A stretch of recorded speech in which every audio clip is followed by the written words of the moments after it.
crystia. What's going on, ladies and gentlemen? Welcome back to the Fringe. I want to talk a little bit about what happened with the commemorative anniversary of October 7th attack in Canada.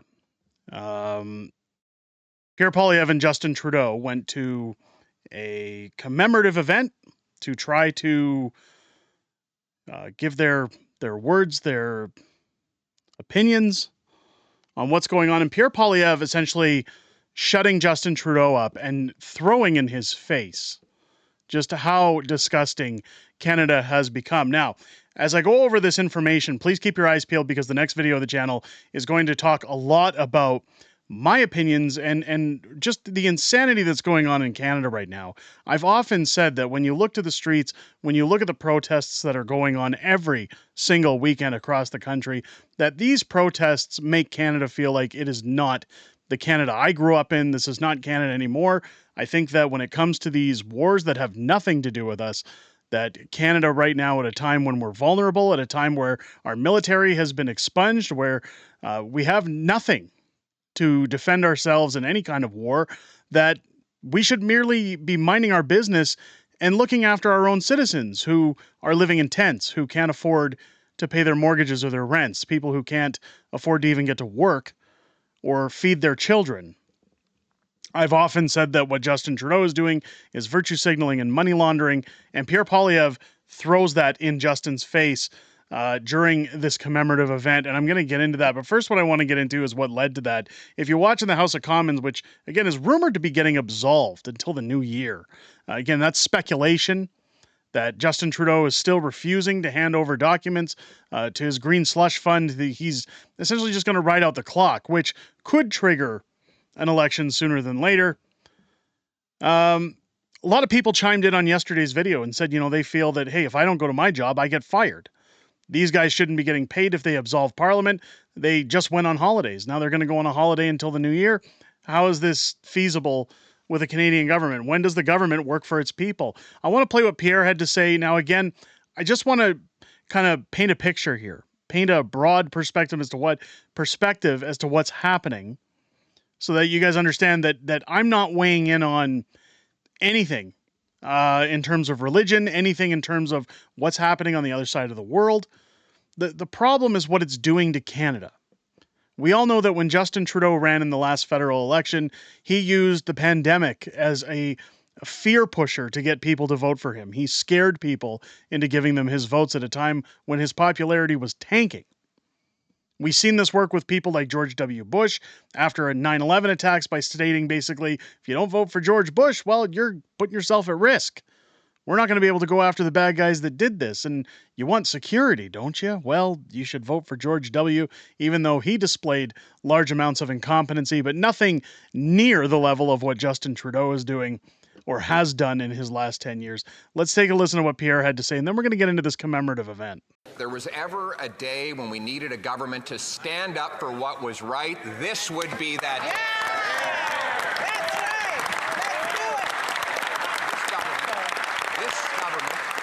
Has sought to divide Canadians by saying one thing to one group and precisely the opposite to another group.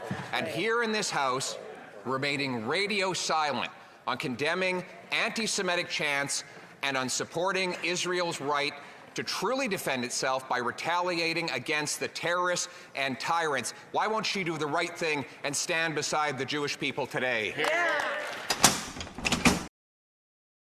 As that video clip ends, now, again, taking the Jewish community out of this is affecting all Canadians. When you look at thousands upon thousands of Palestinian supporters and protesters blocking off roadways to pray in the streets, again, I've shown videos where they're threatening police that if you come near me, we'll put you 6 feet deep. Those were their exact words and claims. You can even see while the CBC is even pushing down here on the right, you'll see Poilievre gets political during October 7th ceremony speech. So again, the media is trying to villainize Pierre Poilievre. Now, I can't show that clip because CBC has a tendency of flagging any video these days that tries to discredit their organization. But what's important to notice here is that I have a question to all parties in Parliament. Yes, what happened is a tragedy. Yes, it's important that we recognize these things. If they want to have commemorative events, there are a large amount of Jews in Canada. There's a very large amount of Palestinians in Canada. Why aren't they talking about the churches that are being burned down? Why is nobody talking about that? Why is nobody talking about the safety of Canadians as thousands upon thousands of these people line the streets every weekend in protest, in violent protest, I might add? You talk about the Freedom Convoy and how there was zero violence going on during that protest. People were trampled with horses. The Canadian Charter of Rights was torn up and urinated on by Justin Trudeau, while every single weekend, and again, check out the next video coming up because I do show an article where Skippy here, Captain Tampon, says back in March that he doesn't agree with these protests. So why are we allowing them?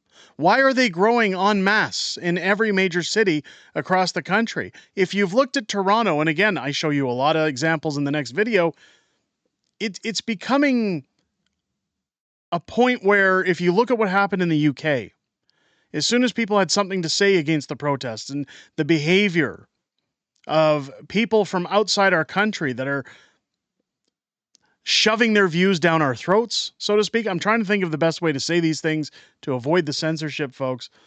There was mass pushback on UK citizens. We're getting to the point where these folks are going to outnumber anyone who has any discrepancy what they're saying, what they're doing.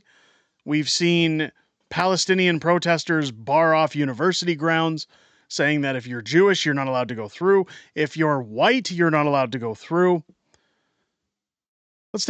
I know people hate listening to Justin Trudeau, but I want to highlight the hypocrisy here of what he says. It's not a very long clip, and then we're going to get into Pierre Poilievre. Let's take a listen. What makes this barbaric attack that much more agonizing is the fact that you are reliving this nightmare every single day. You relive it when cowards shoot and smash the windows of your schools and synagogues in the middle of the night. What about when cowards smash the windows of truck drivers because the government ordered them to get rid of protesters that legally were protesting in Canada? What about that, Justin? You relive it when anti-Semites wave the flags of Hamas and Hezbollah in the streets of our cities. And right there, I know I'm cutting in a lot, but hey, I figure my voice is better to listen to than Justin's. Again, he's talking about the cries of Hamas in the streets of our cities. If you look at what's happened over the last weekend, and there's media everywhere, again, please check out the next video I bring up. I've got a lot of footage in there. I just didn't want to double show the footage. There's no point. Why isn't somebody doing something about this? Why isn't installed woke mayors like Olivia Chow saying you have a right to protest, but you're not going to fill our downtowns anymore? Go to your mosques. Protest elsewhere. You're not going to do it within city limits. We're not allowing this anymore. It's hate speech. For a guy who's trying to censor the internet, who's trying to censor his own people, he has the tenacity and the hubris to step on stage and suggest that he possesses any form of testicles between his legs to come out and actually suggest that, well, these protests are out of control and they're full of hate, but hey, we're not going to do anything about them. We're not going to stop them. Pierre Poilievre's approach was a little bit better because Pierre comes out to state where the problem is in this country. And he gets a little bit into that the problem is caused no further than the past speaker, Justin Trudeau. Let's take a listen.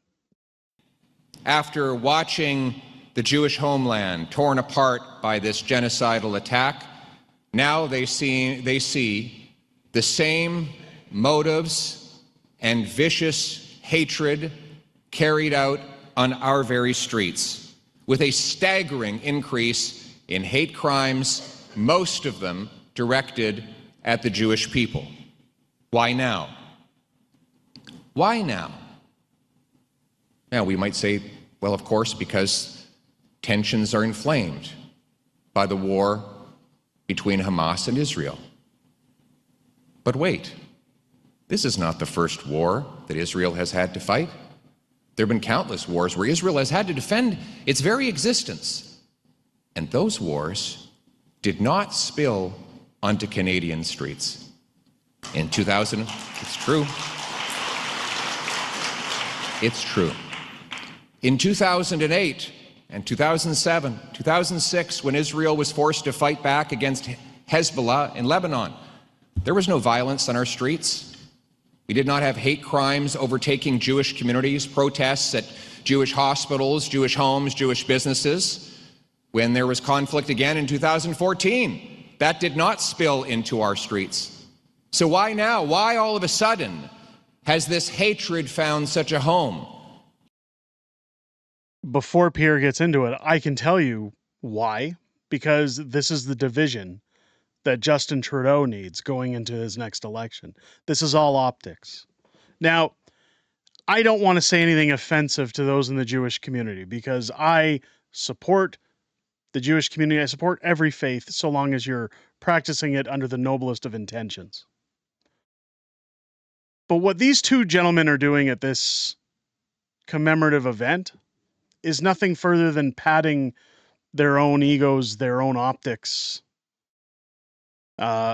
And the reason I say that is because if Pierre or Justin cared about the churches being burned down in this country, the, again, thousands upon thousands of aggressive protesters out in the streets brandishing weapons and saying it's their religious right, they would be calling for these to cease immediately. Do you guys remember not too long ago when Parliament during question period had to be shut down because there were protesters that made their way to the galleries shouting from the river to the sea? Of course, Justin Trudeau sat there with a grin on his face and, oh, geez, I can't believe they're in here complaining about everything and they're protesting inside the House of Commons. Well, if you think that's bad, it's about to get much worse. Again, the numbers are continuing to grow.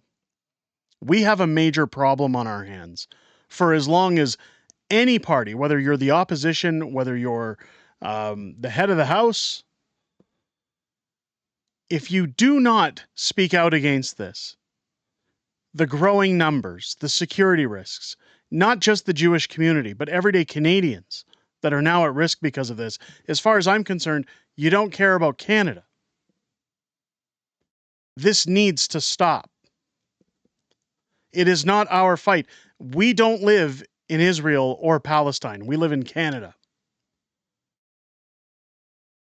If you want to protest, you have the right to protest peacefully. You don't have a right to block off roads, to shut down traffic, to impede people's ability to go out and feel safe.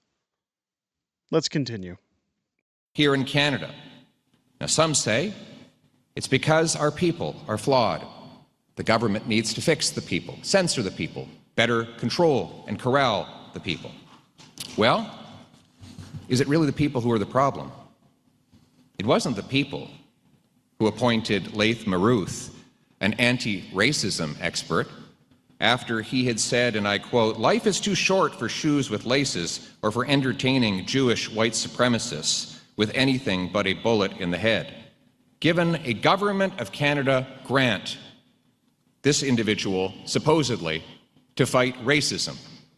Or Birju Datani, appointed as the Commissioner of the Canadian Human Rights Commission, after he wrote, "Terror is not an irrational strategy pursued solely by fundamentalists with politically and psychologically warped visions of a new political, religious, or ideological order.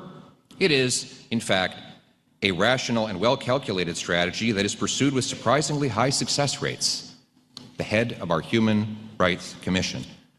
Or an Ontario school that forced children to attend an anti-Israel protest. Kids divided and told to wear different colors to identify their ethnicity in Canada. My friends, this ideology that seeks to divide our people based on race and ethnicity, that has led to these horrifying outbursts of hatred, are not from the bottom up, they are from the top down.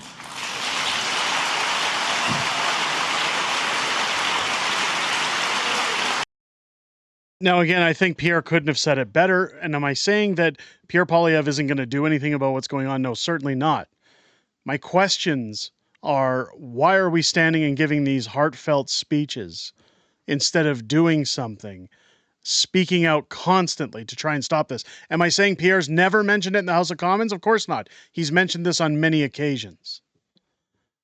The problem is exactly what he just pointed out. It's coming from the top down. When you look at the last election, when you look at the strategy that Justin Trudeau put into place for his securing of his tenureship as prime minister, it was about fear. It was about division. Justin Trudeau loves separating everybody by any category that he can in order to sow division, hatred, aggressive natures between people. It's turned into, and I've said it multiple times, politics is becoming a my team versus your team, and it's no longer about policy. It's no longer about what's going to benefit somebody's lifestyle and who's the best person for the job. It's red versus blue. It's left versus right. What needs to happen in Canada is that we have to start becoming a country again. We have to start putting our foot down when it comes to what our cities, our provinces, and our country allow and what they consider, no pun intended, acceptable. Because what is going on in our streets right now is continuing to grow like a festering tumor. And very soon, ladies and gentlemen, those who are behind the front lines of these protests, it goes much, much deeper than what's happening overseas right now in Israel, Palestine. It goes much deeper than politics. This is all part of the plan. Chaos is going to erupt into the streets. And if our governments, whether they be municipal, provincial, or federal, don't do anything about it, we are all at risk and we are all in big, big trouble in the very near future. Let me know what you guys think down below. If it's your first time here, I hope this video's earned your subscription. Make sure to leave a thumbs up and a comment if you enjoyed this content. YouTube lately has been suppressing and crushing any kind of stories like these. Leaving those thumbs up and comments down below does help push the video out. I know I mention it all the time, but it's always there as a reminder. I hope, again, the video has convinced you to subscribe to the channel if you haven't lately. We're very quickly growing our numbers. We're approaching 50,000 subscribers, and I would love to hit that number by the end of October. So if you're enjoying the content, if you want to see more, again, please make sure to hit that subscribe button. Turn on your bell for notifications. Join me live here on the channel each and every Friday night for Friday Night Fringe, our live streaming show, where we go over everything that's happened this week in politics, everything coming up in the week ahead, and some back and forth within our community. I always look forward to chatting with each and every one of you outside of these videos to hear what you have to say in those live streams, and I look very forward to hearing what you have to say this Friday, starting at 6 p.m. Pacific, 8 p.m. Central, here on the channel. Again, ladies and gentlemen, keep your eyes open for the next video because, again, I get into this a little bit more in depth away from the Jewish community because it is not just the Jewish community that's at effect here. It's also Canadians, it's everyday Canadians, and their safety that's being put at risk. With that being said, ladies and gentlemen, I hope you enjoyed this video and have a great rest of your day. I'll catch you on the next one.